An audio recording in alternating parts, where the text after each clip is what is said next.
Ta'udu. Puji dan syukur marilah kita panjatkan kehadirat Allah Subhanahu wa Ta'ala, karena berkat rahmat dan hidayahnya lah kita bisa bersama-sama berkumpul di ruang Zoom pada malam hari ini, yang insya Allah senantiasa dalam keadaan sehat walafiat. Salawat serta salam semoga selalu tetap tercurah limpahkan kepada junjungan kita semuanya, yakni Nabi besar Muhammad Sallallahu Alaihi Wasallam. Tak lupa kepada keluarganya, kepada sahabatnya, dan kepada kita selaku umatnya yang insya Allah senantiasa memohon syafaatnya hingga yaumil akhir nanti. Alhamdulillah, pada malam hari ini kita diberikan kesempatan oleh Allah Subhanahu wa Ta'ala untuk menjalani sebagian dari aktivitas kehidupan kita, dan insya Allah di antara sekian banyaknya hamba-hamba Allah yang mungkin pada kesempatan kali ini menuju prepare istirahat ya dari long weekend-nya, dari kegiatan liburannya gitu. Dan Allah berikan kesempatan kepada kita semuanya yang ada di room Zoom malam kali ini untuk senantiasa Allah kokohkan keimanannya, Allah lembutkan hatinya untuk hadir di majelis malam hari ini dalam ikhtiar mengisi ruhiyah kita semuanya. Baik teman-teman semuanya, sebelum kita memasuki acara inti, marilah kita buka kajian pada malam hari ini dengan bacaan basmalah bersama-sama. Bismillahirrahmanirrahim. Baik, lanjut ke acara yang kedua, yaitu penyampaian materi yang akan disampaikan oleh asatiz kita semua, ustadz kita semua. Mungkin bagi teman-teman yang sebelumnya pernah ikut kajian Khodimul Quran, udah nggak asing lagi ya sama satu sosok yang sangat menginspirasi bagi kita semua, bagi para pemuda-pemudi, bagi kalangan kita semua gitu. Sosok yang sangat inspiratif dalam dakwahnya, dalam Al-Qur'annya, terutama dalam bidang tahfidz Al-Qur'annya. Mungkin bagi teman-teman yang baru bergabung di dalam kajian Khodimul Quran pada malam hari ini, kita sedikit spill pemateri yang akan menyampaikan materi pada malam hari ini. Beliau salah satu founder Khodimul Quran. Khodimul Quran itu salah satu lembaga online untuk dalam bidang tahfidz Al-Quran, seperti itu. Beliau berasal dari Antum tuh Sukabumi ya, Ted? Ada Ustadz Asad Ya juga? betul, Sukabumi. Ya betul, Ya, Sukabumi. beliau ada berasal dari Sukabumi, dan alhamdulillah kemarin baru beberapa bulan ini baru lulus dari salah satu universitas di Turki. Barakallahu fikum Ustadz. Oh iya. Pada malam hari ini, insya Allah Ustadz Asad akan menyampaikan materi mengenai tema kajiannya itu penghafal Al-Quran, tapi kok pacaran? Pasti dari sebagian kalangan besar kita mempertanyakan ya. Bahkan sependek pengalaman Ana dulu di pondok tahfidz juga, kayak ada salah satu teman Ana itu, ya anggaplah si A gitu ya. Kita sama-sama ngapal Quran, sama-sama di lembaga Al-Quran gitu ya. Tentunya dengan progres masing-masing, dengan kemampuan masing-masing. Terus ketika hal seperti ini muncul di kalangan kita sebagai penghafal Al-Quran, itu pasti menjadi sesuatu hal yang tabu. Kok penghafal Quran pacaran sih gitu? Dan ada malah yang dia pacaran tapi hafalannya lancar-lancar aja. Beda sama yang kita nggak pacaran, Allah uji dengan hafalannya gitu. Kita kita yang nggak pacaran itu ada yang ujiannya itu kok satu ayat juga lama banget gitu kita hafalnya, satu ayat lama banget kita nempelnya gitu, sampai ketika kita udah siap untuk setoran ngeblank gitu aja gitu. Sedangkan dia yang udah jelas-jelas Allah itu jelaskan di dalam salah satu ayat di dalam Al-Quran bahwasanya kita itu dianjurkan untuk menghindari zina, dan pacaran itu kan salah satu bentuk dari pendekatan zina tersebut ya. Tapi dia malah Allah lancarkan gitu dalam segi hafalannya. Mungkin itu yang menjadi pertanyaan di benak teman-teman semuanya gitu.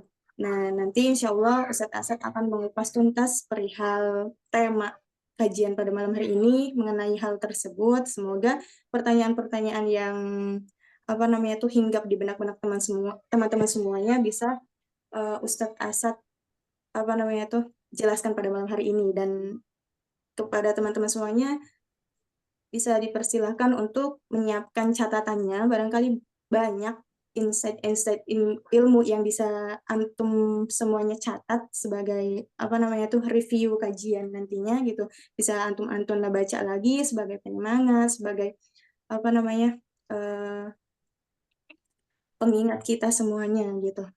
Oke, mungkin tanpa banyak berpanjang kalam, Anda serahkan sesi pada malam hari ini kepada Ustadz Asad. Ruang dan waktu Anda persilahkan. Oke, syukran, jazakallah khair, barakallah fik. Bismillah. Assalamualaikum warahmatullahi wabarakatuh. Waalaikumsalam. Waalaikumsalam warahmatullahi wabarakatuh. Alhamdulillah, alhamdulillahilladzi hadana lihadza wa ma kunna linahtadiya laula an hadana Allah. Asyhadu an la ilaha illallah wahdahu la syarika lah wa asyhadu anna Muhammadan abduhu wa rasuluh la nabiyya wa la rasula ba'dah. Wassalatu wassalamu ala imamil muttaqin wa qaidil mujahidin Sayyidina Muhammad sallallahu alaihi wasallam wa ala alihi wa sahbihi wa man tabi'ahum bi ihsanin ila yaumiddin. Amma ba'du. Alhamdulillah untuk semua. Ya, kita semua di sini masih diberikan kenikmatan oleh Allah Subhanahu wa taala, kenikmatan yang luar biasa, kenikmatan yang begitu indah, kenikmatan yang berlimpah. Saking berlimpahnya, saking banyaknya, mustahil kita bisa menghitungnya. Allah menyampaikan wa in ta'uddu ni'matallahi la tuhsuha. Apa kata Allah, jika kalian ingin menghitung nikmat Allah, kalian tidak akan mampu menghitungnya. Karena apa? Karena saking banyaknya nikmat yang Allah berikan kepada kita semua. Maka dari itu, kita seharusnya senantiasa meningkatkan rasa syukur kita kepada Allah Subhanahu wa taala.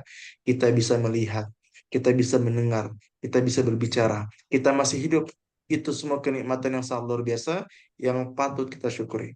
Maka saya mengajak kepada antum semua tingkatkan rasa syukur kita kepada Allah Subhanahu wa taala, karena dengan rasa syukur kita ini segala nikmat kita pun akan dilipat gandakan dan ditambahkan. Allah menyampaikan la in syakartum la azidannakum. Kalau kalian bersyukur maka pasti akan ditambahkan untuk kamu. Itu kata Allah. Wala in kafartum. Tapi kalau kamu kufur, kalau kamu nggak mau bersyukur, maka ingat azabku sangatlah dahsyat. Azabku sangatlah pedih. Ya maka dari itu teman semua, mari kita tingkatkan rasa syukur kita kepada Allah Subhanahu wa taala. Dan juga tak lupa salawat beriring salam kita senantiasa curah limpahkan kepada junjungan kita semua, kepada teladan kita semua Nabi Muhammad sallallahu alaihi wasallam yang telah membawa umat manusia dari zaman jahiliyah penuh kegelapan di zaman Islam yang terang benderang. Alhamdulillah teman-teman semua, di Instagram ada sekitar 20 orang, di Zoom pun ada 80 orang ya. Alhamdulillah kurang lebih 100 orang yang hadir, Masya Allah. Ini bukan peserta yang sedikit, nah, ini banyak banget. Walaupun kita online, ya kita via Zoom aja, tapi Masya Allah, antusias antum sangat luar biasa. Antusias antum patut kita acungi jempol, jempol. Gitu kan. Masya Allah ya, saya ucapkan jazakumullah khair, ya, barakallahu fikum kepada teman-teman semua yang sudah hadir ya. Semoga dengan kita menghadiri kajian-kajian ilmu seperti ini, kita bisa mendapatkan banyak keberkahan. Semoga kita bisa mendapatkan yang namanya ridhonya Allah Subhanahu wa taala. Sebagaimana tujuan kita hidup, ya. Tujuan kita hidup untuk beribadah dan juga mengharapkan ridhonya Allah Subhanahu wa taala. Dan semoga dengan adanya kajian malam ini, ya, di Turki siang ya, di Turki sore ya. Di Turki ini baru jam 4 ya, baru masuk asar. Jadi di sana udah jam 8, Masya Allah. Walaupun kita beda tempat, ya beda waktu juga kan, ya. Di sana jam 8 malam, di sini jam 4 sore. Tapi Masya Allah, walaupun kita beda waktu, beda tempat, walaupun hanya via Zoom, tapi Masya Allah, kita bisa sharing-sharing bareng. Kita bisa saling memberikan kebaikan, Insya Allah. Harapannya semoga antum semua di sini, kita semua di sini, dikumpulkan kembali nanti di surganya kelak. Amin. Amin ya Allah Rabbal Alamin. Teman-teman semua, tema kita hari ini, judul kita hari ini adalah penghafal Quran tapi pacaran. Kenapa Anda mengambil tema ini? Jujur, ini suatu kegeraman ya, atau suatu kegelisahan di hati anak. Ya mungkin kita melihat banyak penghafal Quran, banyak hafizul Quran, banyak penuntut ilmu, tapi sayangnya sangat-sangat disayangkan mereka ini pacaran, mereka ini HTS-an. Ya, memang mungkin ada yang nggak pacaran, mereka nggak pacaran, tapi chattingan terus, teleponan terus, ya, temuan terus, sering ngobrol terus dan sebagainya. Yang jelas itu haram, yang jelas itu dilarang, tapi mereka masih membenarkan. Maka dari itu pada malam ini insya Allah saya akan jelaskan, ya, dan kurang lebih ya kemungkinan kajian ini akan lebih lama, mungkin 1 jam ke depan ya saya akan bahas tuntas tentang menghafal Quran bacaan. Insya Allah teman-teman semua yang hadir akan mendapatkan insight baru, akan mendapatkan ilmu baru yang insya Allah bisa teman-teman amalkan. Oke ya, sepakat ya tema kita hari menghafal Quran lebih bacaan, dan insya Allah tema ini bisa bermanfaat buat kita semua insya Allah. Oke, pada kajian ini ya saya awali dengan satu pertanyaan. Ya, apakah boleh seorang penghafal Quran, seorang hafil Quran pacaran, afan, jatuh cinta? Ya, apakah boleh? Apakah boleh kita sebagai penghafal Quran? Ya, apakah boleh kita sebagai hafil Quran jatuh cinta? Apakah boleh? Jawabannya jelas boleh. Tidak boleh. Ya, jadi kalau ditanya apakah kita sebagai penghafal Quran, kita sebagai penuntut ilmu, apakah boleh kita jatuh cinta? Maka jawabannya adalah boleh. Ya, karena ingat teman-teman semua bahwa cinta itu fitrah dari Allah Subhanahu Wa Taala. Cinta itu sebenarnya rahmat dari Allah Subhanahu Wa Taala. Kalau kita gunakan cinta itu dengan baik. Ya. Jadi cinta itu fitrah dari Allah Subhanahu wa taala. Allah pun menyampaikan zuyyina lin-nasi hubbus syahawati minan nisa'i wal banina wal qanatiril muqantarati minadh dhahabi wal fiddati wal khailil musawwamati wal an'ami wal harth. Dzalika mata'ul hayatid dunya wallahu 'indahu husnul ma'ab. Apa kata Allah? Dijadikan terasa indah dalam pandangan manusia cinta terhadap apa yang diinginkan berupa perempuan-perempuan, anak-anak, harta benda yang bertumpuk dalam bentuk emas dan juga perak, kuda pilihan, hewan ternak dan juga sawah ladang. Itulah kesenangan hidup di dunia, dan di sisi Allah lah tempat kembali yang baik. Jadi di sini Allah mengatakan bahwa telah dijadikan indah dalam pandangan manusia cinta terhadap apa yang diinginkan, ya, perempuan, anak-anak, harta benda dan apapun itu, ya. Jadi di sini ayat ini menjelaskan bahwa cinta itu, ya, yang mendatangkan itu siapa? Yang memberi itu siapa? Yang memberi itu Allah Subhanahu wa taala. Jadi Allah memberikan kita pandangan kepada perempuan, ya, kepada lawan jenis, kepada anak-anak, kepada harta, gitu kan. Itu tuh yang siapa yang memberikan? Yang memberikan adalah Allah Subhanahu wa taala. Dalam ayat ini Allah pun menyampaikan wa alqaitu 'alaika mahabbatan minni. Kata Allah, akulah yang telah melimpahkan kepadamu kasih sayang atau cinta yang datangnya dari. Jadi kita harus tahu bahwa cinta itu datangnya dari Allah Subhanahu wa taala. Wa alqaitu 'alaika mahabbatan minni, itu kata Allah. Akulah yang telah melimpahkan cinta itu yang datang dari aku. Jadi pada hakikatnya cinta itu fitrah. Jadi kalau kita normal, kalau kita sehat pasti kita pernah jatuh cinta. Kalau kita normal, kita sehat pasti kita pernah suka sama orang. Pasti kita pernah tertarik sama orang. Tapi kalau kita nggak normal, Afwan, ya. Kalau kita sakit, ya kita nggak pernah suka sama orang, kita nggak tertarik, ya. Jadi kalau misalnya antum, ya kita semua makan sendiri. Kalau kita itu cinta apakah boleh? Maka jawabannya boleh. Karena cinta adalah fitrah dari Allah Subhanahu Wa Taala yang diberikan kepada semua orang. Jadi kalau kita masih sehat, kalau kita masih normal, alhamdulillah Allah berikan yang namanya apa? Rasa suka sama orang, rasa tertarik sama orang, rasa cinta sama orang. Jadi jelas ya bahwa kita nggak apa-apa itu cinta. Kita boleh suka sama orang, kita boleh tertarik sama orang, tapi ingat tahu batasannya. Karena ingat teman-teman semua bahwa cinta itu bisa membawa kita dalam kedua hal. Yang pertama, cinta itu bisa membawa kita dalam kebaikan. Dan juga sebaliknya, justru cinta pun bisa membawa kita dalam keburukan. Ya, jadi ingat ya, cinta itu bisa mengarahkan kita ke dalam kebaikan, ya, atau mendatangkan kebaikan, mendatangkan rahmat Allah Subhanahu wa taala, mendatangkan ridha Allah Subhanahu wa taala. Kalau apa? Kalau cinta yang dilampiaskan dengan cara yang benar. Dengan apa? Sesuai syariat. Dan juga cinta yang bisa mendekatkan diri kita kepada Allah Subhanahu wa taala.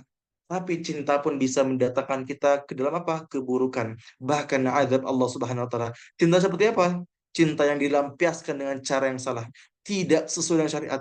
Dia pacaran, dia chattingan, dia teleponan, dia ketemuan, dia berzina. Itu yang bahaya. Itu yang salah. Itu yang mendatangkan keburukan.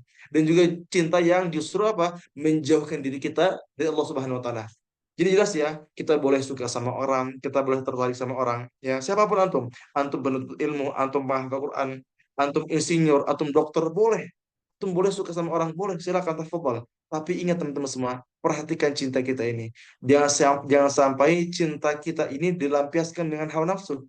Jangan sampai cinta ini malah apa? Menjerumuskan kita ke dalam hal-hal yang dimurkai oleh Allah Subhanahu wa taala. Ya, jadi yang paling bahaya adalah ketika cinta kita ini, rasa suka kita ini justru apa? Dilampiaskan dengan hawa nafsu. Ingat teman-teman semua, Allah menyampaikan innan nafsa la'ammaratum bisu'i illa ma rahima rabbi. Apa kata Allah? Sesungguhnya nafsu itu selalu mendorong kepada keburukan kecuali nafsu yang diberi rahmat oleh Tuhan. Jadi kita bukan bukan berarti kita nggak boleh punya nafsu. Kita ini manusia biasa yang pasti punya nafsu, pasti. Ya, tapi jangan sampai cinta kita ini dilampiaskan dengan hawa nafsu, yang nafsu kita itu tidak bisa dikendalikan. Karena kalau nafsu kita tidak bisa dikendalikan, maka justru nafsu ini mendorong kita dalam keburukan. Tapi kalau nafsu kita bisa kita tahan, bisa kita kendalikan, maka apa kata Allah illa ma rahimar rabbi, maka nafsu itu bisa ya mendapatkan rahmat Allah Subhanahu wa taala. Jadi jelas ya bahwa cinta itu bisa membawa kita ke dalam kebaikan, cinta yang bisa mendekatkan diri kita kepada Allah Subhanahu wa taala, cinta juga yang apa? Yang dilakukan dengan syariat, ya sesuai dengan syariat. Tapi kebalikannya kalau tidak dilakukan dengan syariat ya dan juga justru menjauhkan diri kita kepada Allah Subhanahu wa taala, maka itulah yang mendatangkan keburukan.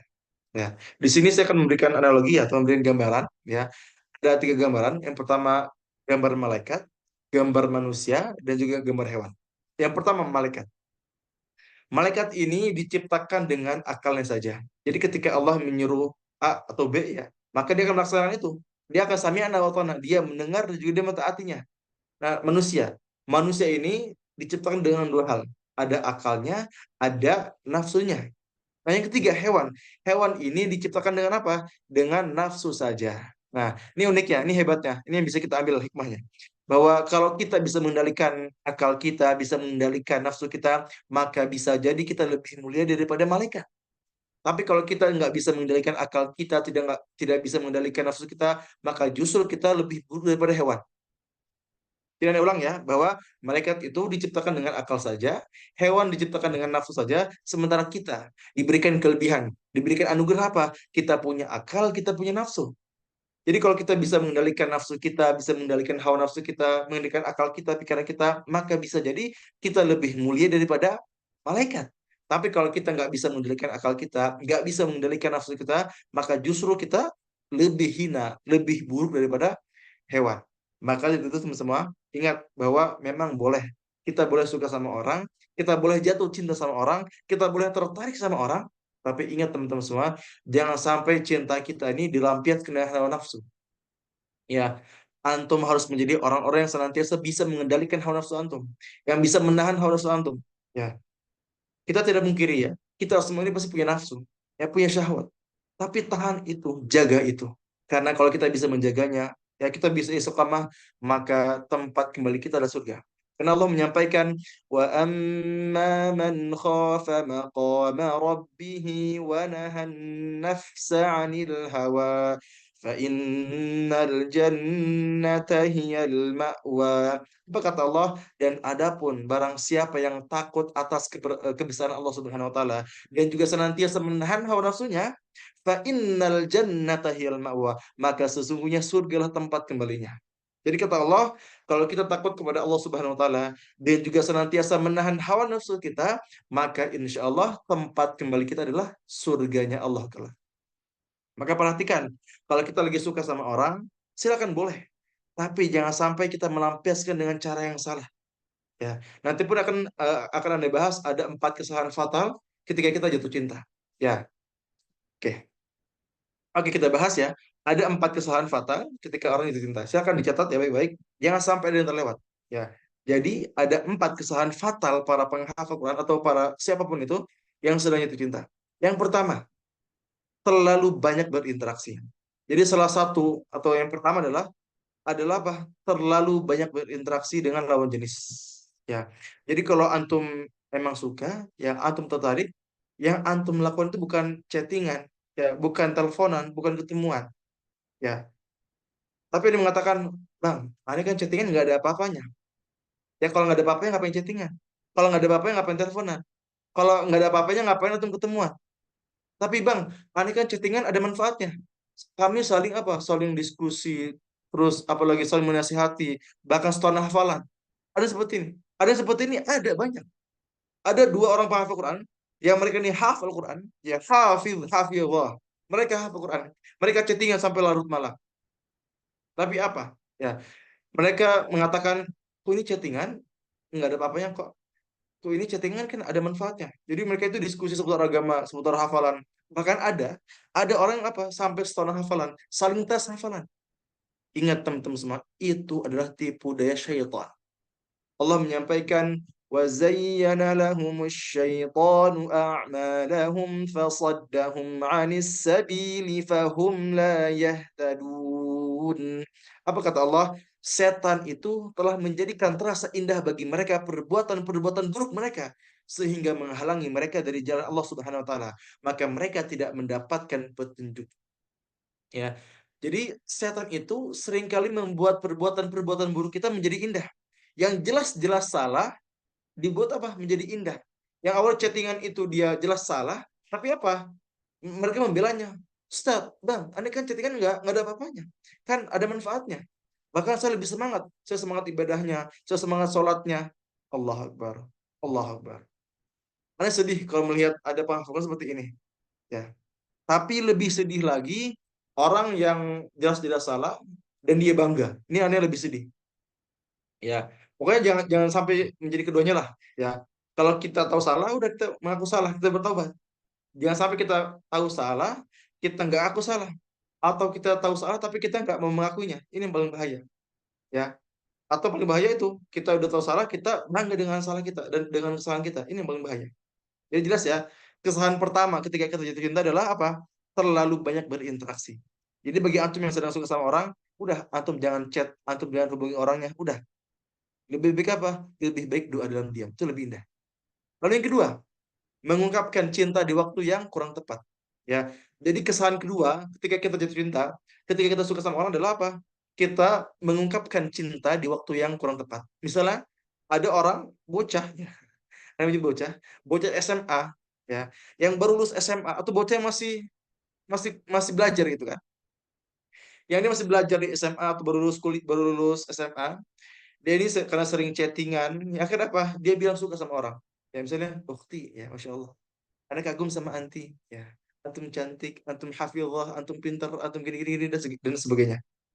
Apakah ada seperti ini? Ada. Dan ketika ditanya, antum ngapain bilang kayak gitu? Ya bilang aja gitu. Jadi dia nggak ada tujuannya, nggak ada ininya, nggak ada goyahnya, nggak ada tujuannya. Dia bilang cinta, bilang suka, bilang tertarik sama orang tuh, dia nggak ada tujuannya. Ya. Paling parah adalah ketika dia bilang suka, akhirnya apa? Dia pengen chattingan, dia pengen komitmenan, itu paling bahaya juga. Jadi yang kedua adalah mengungkapkan cinta di waktu yang kurang tepat. Ya, kalau waktu yang tepat itu kapan? Kapan waktu yang tepat? Ketika antum siap menikah. Kalau antum siap menikah, antum bilang suka, antum tarik pengen pengen khidbah, pengen nikah, ya silakan, tafadhol. Tapi kalau antum misalnya belum siap nikah, dan ternyata antum bilang antum chattingan, misalnya antum ukti, masya Allah, antum cantik, antum hafizah, antum rajin, ya, ane suka sama anti, bisa gak kita komitmenan, nanti kita nikah 7 tahun lagi, ini yang bahaya. Jadi yang ketiga adalah terjebak dalam hubungan yang tidak halal. Ingat ya, yang ketiga, terjebak dalam hubungan yang tidak halal. Mungkin emang nggak pacaran namanya, judulnya emang nggak pacaran, tapi isinya kayak pacaran. Dia chattingan tiap hari, teleponan tiap hari, dia saling nanya kabar dan sebagainya. Ini yang bahaya. Atau yang tadi Anda bilang, yang komitmenan. Kalau komitmenan dan dia nggak chattingan itu masih boleh lah, silakan, tafadhol. Seperti siapa? Kayak usaha di Hidayat. Dia komitmen dia akan menikahi ahwatnya, tapi ketika misalnya dia ahwatnya itu udah dilamar oleh orang lain, ya nggak apa-apa. Tapi dia berkomitmen, 7 tahun dia komitmen. Bayangkan, usaha di Hidayat, 7 tahun dia komitmen akan menikahi istrinya. Tapi dia nggak pernah hubungan, nggak pernah chattingan, nggak pernah ketemu. Ya, bahkan bila pun ikhlas, kalau ada yang duluan, silakan tafadhol. Tapi orang-orang pada zaman ini ya, para hafidh Quran zaman now itu, mereka komitmenan. Tapi apa? Mereka masih chattingan, masih teleponan, masih nanya kabar dan sebagainya. Ini yang bahaya. Karena kalau antum misalnya sering chattingan, padahal antum belum punya apa namanya status yang halal, itu yang bahaya. Atau ya itu yang dibilang tadi HTS, hubungan tanpa status. Atau misalnya pacaran syar'i lah gitu kan. Jadi memang namanya nggak pacaran, tapi isinya itu. Isinya kayak pacaran, dia teleponan, nanya kabar dan sebagainya. Jadi ingat teman-teman semua, yang dilarang itu bukan namanya. Yang dilarang itu bukan pacarannya, tapi isinya. Jadi walaupun namanya bukan pacaran, antum bilang temenan doang, tapi isinya antum apa? Kayak misalnya sering teleponan, nanya kabar dan sebagainya itu yang bahaya. Ya. Atau yang sering juga kita tahu apa namanya? TTM ya, teman tapi mesra ya kalau kita tahu ya. Juga ini juga sering kita lihat ya, TTM. Dia nggak pacaran tapi TTM, teman tapi mesra. Dia bilang cuma temenan doang, dia bilang cuma sahabatan doang, tapi itu isinya chattingan, teleponan, dan ini yang bahaya. Ini yang paling anda khawatirkan. Karena juga banyak yang kita lihat lah pada zaman ini gitu kan. Kita pasti nggak asing lah dengan orang seperti inilah. Yang dia ini jelas salah, ya. Dia ini chattingan terus, dia ini teleponan terus, bahkan ketemuan terus. Tapi mereka bilang apa? Ya aku nggak ada apa-apa kok gitu kan. Aku nggak pacaran kok. Tapi isinya loh. Jadi yang dilarang itu bukan namanya, tapi isinya gitu ya. Lalu yang keempat, ragu dengan takdir atau masa depan. Jadi ini pun salah satu kesalahan fatal bagi orang-orang yang sedang jatuh cinta. Dia ini karena ragu dengan masa depan, dia ini ragu dengan takdir, dia akhirnya apa? Dia ikut cewek itu dengan pacaran, biar apa? Biar tujuan apa? Biar cewek itu nggak menghilang, ini nggak kabur, biar sama dia aja. Dan ini yang bahaya. Kalau antum benar-benar penghafal Quran, ya antum itu nggak usah ragu dengan masa depan antum. Karena orang-orang yang hafal Quran itu akan Allah muliakan. Jadi ingat ya, para penghafal Quran itu, pada hafid Quran itu pasti dimuliakan dan pasti diberikan jodoh yang terbaik. Maka tugas kita apa? Memperbaiki diri aja. Kita memperbanyak doa, kita bertawakal. Kita pun berusaha juga. Maka Allah pun akan memberikan takdir yang terbaik, memberikan masa depan yang terbaik. Ya, jadi itu ya, 4 kesalahan orang yang sedang jatuh cinta. Ini ulang ya. Yang pertama, terlalu banyak berinteraksi. Itu yang paling pertama. Yang kedua, mengungkapkan cinta di waktu yang salah, yang kurang tepat. Yang ketiga, terjebak dalam hubungan yang tidak halal. Dan terakhir, ragu dengan takdir atau masa depan. Jadi jangan sampai kita ini sudah apa namanya jatuh cinta, tapi justru kita memiliki 4 poin ini. Naudzubillah, tsumma naudzubillah. Oke, Anda pun ingin mengisahkan sebuah kisah nyata, ya. Kisah ini benar-benar nyata. Anda nggak ngarang, Anda nggak berbohong, ya. Ada sebuah kisah nyata dari seorang penghafal Quran. Yang awalnya itu cuma saling follow di Instagram. Ya, awalnya itu. Akhirnya apa? Saling balas story. Saling balas story. Akhirnya apa? Mulailah basa-basi. Basa-basi nanya nggak penting. Ya, nanya yang seharusnya tidak ditanyakan. Akhirnya apa? Mulai merasa nyaman. Mulai ada kecocokan. Akhirnya apa? Main hati. Dan bahayanya apa? Itu. Dia pacaran. Dia komitmenan. Dia teleponan. Dia chattingan tiap hari. Dan ada kesempatan. Akhirnya apa? Akhirnya dia ketemuan. Jalan-jalan bareng. Ya, dan pada puncaknya apa? Karena ada kesempatan, akhirnya mereka berzina. Bayangkan, banyak kisah-kisah seperti ini. Ya, bahkan para penuntut ilmu yang mereka ini belajar di tempat-tempat yang suci di luar negeri, yang jelas mereka itu berilmu, tapi karena gini polanya, saling follow, saling balas story, mulai nyaman, main hati, komitmenan, ketemuan, jalan bareng, sering jalan bareng, akhirnya apa? Ada kesempatan di hotel berzina. Jadi ada kisah seperti ini. Dan mereka itu jalan bareng malam-malam nonton bioskop. Jadi ketika pulang ternyata si asrama ceweknya itu udah dikunci, nggak bisa masuk. Akhirnya apa? Si ikhwannya, ya, padahal ikhwan ini juga seorang pendakwah. Bayangkan, dia punya followers di Instagram. Ini kenal orangnya, gitu kan? Tapi emang gak gede banget, tapi dia udah pendakwah gitu. Dia nonton bareng sama ceweknya, ya, sama ikhwatnya. Dia jalan bareng. Ketika nganterin ceweknya pulang, ya, ke asrama, ternyata asrama dikunci. Akhirnya apa? Diajak ke hotel. Awalnya udahlah kita pesan 2 hotel kok gitu kan, dua kamar. Kita pisah aja gitu kan. Tapi ternyata pas dipesan 1 kamar, ada kesempatan akhirnya berzina dan hamil. Dan ini ada. Awalnya apa? Cuman saling follow doang awalnya. Saling follow, saling balas story, mulai nyaman dan main hati. Dan ini paling bahaya. Maka benarlah apa yang disampaikan oleh Rasul kita Nabi Muhammad sallallahu alaihi wasallam. Tapi kata Rasul, "Ma taraktu ba'di fitnatan adarra 'ala rijal minan nisa." Itu kata Rasulullah SAW. Tapi katanya, tidaklah aku tinggalkan sepeninggalanku fitnah atau cobaan yang lebih berbahaya, yang lebih dahsyat bagi kaum laki-laki, yaitu fitnahnya wanita. Jadi fitnah wanita itu ya, fitnah yang lebih bahaya, fitnah yang paling berbahaya bagi laki-laki. Bahkan kalau kita lihat dalam Quran ya, Allah itu menyebutkan godaan atau cobaan syaitan itu lemah. Apa kata Allah? Inna kaidasyaitani kana dha'ifa. Sesungguhnya tipu daya syaitan itu lemah. Dha'ifa itu kata Allah. Jadi tipu daya syaitan itu lemah. Dan Allah pun menyampaikan dalam ayat lainnya, Inna kaidakunna azim. Sesungguhnya tipu daya kalian, wahai para wanita itu dahsyat, sangat berbahaya. Jadi digambarkan bahwa tipu daya syaitan itu lemah, tapi tipu daya wanita itu berbahaya, dahsyat. Maka pastikan antum ketika antum kita yang sampai antum ya melampiaskan dengan cara yang salah. Na'udzubillah, tsumma na'udzubillah. Maka pertanyaan besarnya, kenapa sih banyak penghafal yang masih pacaran? Kenapa? Ini salah satu pertanyaan yang paling besar ya, atau paling sering ditanyakan ya. Kenapa sih banyak hafil Quran ya? Mereka ini sudah menuntut ilmu, mereka ini hafal ayat Allah, tapi kenapa masih bermaksiat? Ya, maka ada 4 alasan kenapa mereka masih sering pacaran atau sering bermaksiat. Yang pertama, jelas karena hafil Quran pun manusia biasa. Jelas ya? Clear ya? Ya. Jadi hafil Quran pun manusia biasa, bukan malaikat, bukan nabi. Juga pasti pernah berbuat dosa. Tapi bukan berarti kita membenarkan atau membolehkan orang bermaksiat. Nggak boleh juga, tetap salah. Tapi jangan sampai kita menyalahkan, woi penghafal Quran, kok maksiat? Nggak gitu juga. Kan? Tapi yang harus kita ketahui bahwa hafil Quran pun adalah manusia biasa yang pasti pernah berbuat maksiat. Ya. Kan kata Rasul, semua anak Adam itu pasti pernah berbuat maksiat. Dan sebaik-baik yang bermaksiat adalah yang bertobat kepada Allah Subhanahu wa taala. Tapi ingat teman-teman semua, bukan berarti kita boleh membenarkan atau membolehkan. Salah. Ya. Lalu yang kedua, kenapa sih banyak penghafal Quran yang masih maksiat? Karena ketika dia menghafal, dia ini hanya fokus dengan jumlahnya saja. Dia ini hanya fokus dengan hafid 30 juz saja. Jadi dia hanya fokus dengan apa? Dengan gelarnya.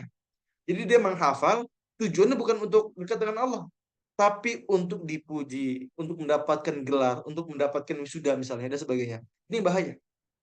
Maka ketika antum menghafal Quran, pastikan antum memiliki mindset bahwa sukses orang yang menghafal itu bukan dia yang paling cepat menghafal, bukan dia yang paling banyak hafalannya, bukan dia yang paling mungkin hafalannya, tapi yang dia dekat dengan Allah, yang istiqomah bersama Quran itu yang sukses. Jadi kenapa banyak orang yang afan masih bermaksiat ya, yang ya ini sudah menghafal ayat-ayat Allah tapi mereka masih pacaran ya, masih berzina dan juga sebagainya misalnya. Ya karena mereka ketika menghafal fokusnya hanya jumlahnya saja. Dia hanya fokus dengan hasilnya saja. Akhirnya apa? Karena fokusnya hanya hasil, tidak fokus mengamalkan, tidak fokus tadaburnya. Akhirnya apa? Akhirnya dia malah tidak mengamalkan, tidak mentadaburi ayat-ayat yang dia hafal. Maka ketika antum menghafal ayat Allah, ketika antum berjuang ingin menghafal Quran, maka pastikan antum itu bukan berjuang menghafal saja, antum berjuang untuk dekat dengan Allah. Jadi ingat ya, menghafal itu bukan untuk hafal, tapi untuk dekat dengan Allah. Ingat terus, sukses menghafal itu bukan dia yang paling cepat menghafal, bukan dia yang paling lancar hafalannya, bukan dia yang paling banyak hafalannya, bukan. Tapi dia yang istiqomah bersama Quran dan mampu mengamalkan ayat-ayat yang dihafal. Itu yang sukses. Lalu yang ketiga, kenapa sih banyak penghafal yang maksiat? Karena mungkin lingkungan yang mendukung, yang kurang mendukung. Karena lingkungannya yang banyak bermaksiat, yang juga pacaran, yang juga merokok misalnya dan juga sebagainya. Akhirnya apa? Dia juga terbawa dengan maksiat itu. Dan ingat teman-teman semua, Rasul kita menyampaikan al-mar'u ala dini khalili. Agama seseorang itu tergantung pada teman dekatnya. Fal yanzur ahadukum man khalil. Maka perhatikan dengan siapa kalian berteman. Kata Rasul. Allah pun menyampaikan, Ya ayyuhalladzina amanu taqullaha wa kunu ma'as sadiqin. Wahai orang-orang beriman, bertakwalah kepada Allah dan bersamailah orang-orang yang jujur, orang-orang yang benar, orang-orang yang soleh. Itu kata Allah Subhanahu wa taala. Maka perhatikanlah dengan siapa kita berteman. Jadi kalau teman kita baik, maka insya Allah kita pun menjadi baik. Tapi kalau teman kita kurang baik, maka justru kita pun akan kurang baik juga. Lalu yang keempat, kenapa masih banyak penghafal Quran yang masih bermaksiat, yang masih pacaran? Karena mungkin dulunya merasa soleh, merasa cukup, dan juga jarang berdoa kepada Allah Subhanahu Wa Taala. Dia merasa cukup dengan dirinya sendiri.